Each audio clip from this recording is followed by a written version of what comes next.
अगर आप भी चाहते हैं कि एसएस फिल्म्स मोतिहारी के ऑडियो वीडियो सबसे पहले आप तक पहुंचे, तो इस चैनल को सब्सक्राइब करें और साथ ही बेल आइकन को दबाना ना भूलें।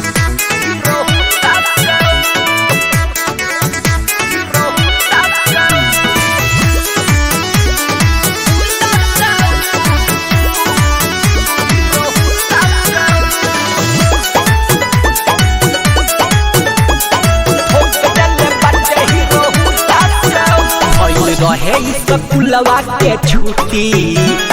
दूर दिल बाटे स्कूटी दूर दिल बाटे सकी रहे स्कूलवा के छुट्टी दूर दिल बाटे स्कूटी कैले रहे उहो पीछा ओढ़नी गिर गइल नीचा कैले रहे उहो पीछा ओढ़नी गिर गइल नीचा टिक्का कैले रहे बुंदा से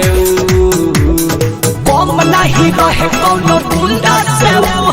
ठोक देले बाटे हीरो बुंदा से आले कम नहीं रहे कौनो बुंदा से ठोक देले बाटे हीरो बुंदा से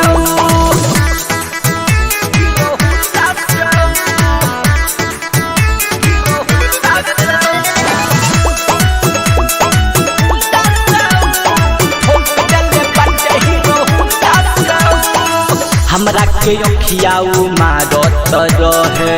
सोना जानू तम हवे पक है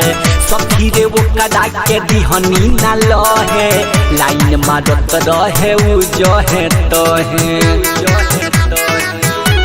ए सखी हमरा के अखियाऊ मारत रहे सोना जानू तम हवे पक है सखी रे ओ कदा के दिहनी ना लहे लाइन मारत रहे उ जो है तो है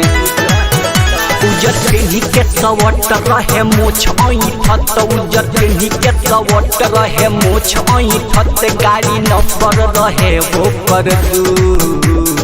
कम नहीं रहे कौनो गुंडा से ठोक देले बाटे हीरो गुंडा से आले कम नहीं रहे कौनो गुंडा से ठोक देले बाटे हीरो गुंडा से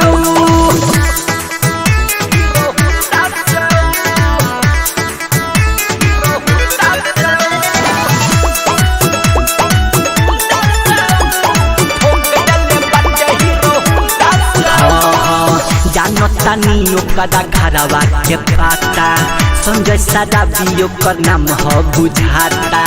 साथ रहे भरत भोजपुरिया सौरवेश्वरिया के गैंग कहलाता तानी ओकरा घरवा के पाता संजय सादा भी ओकर नाम ह बुझाता साथ रहे भरत भोजपुरिया सौरवेश्वरिया के गैंग कहलाता रहे जिला चंपारण छौड़ा रहे ना साधारण रहे जिला चंपारण छौड़ा रहे ना साधारण बाल रखले बाला वंडा जसू कम नहीं रहे कौनो गुंडा से ठोक देले बाटे हीरो गुंडा से आगे कम नहीं रहे कौनो गुंडा से ठोक देले बाटे हीरो गुंडा से। Saurabh digital recording studio Patna.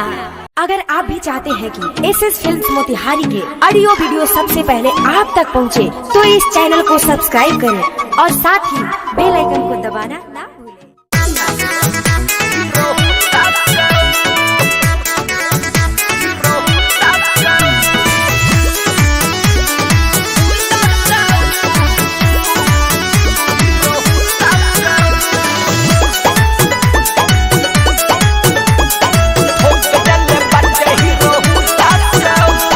रहे स्कूलवा के छुट्टी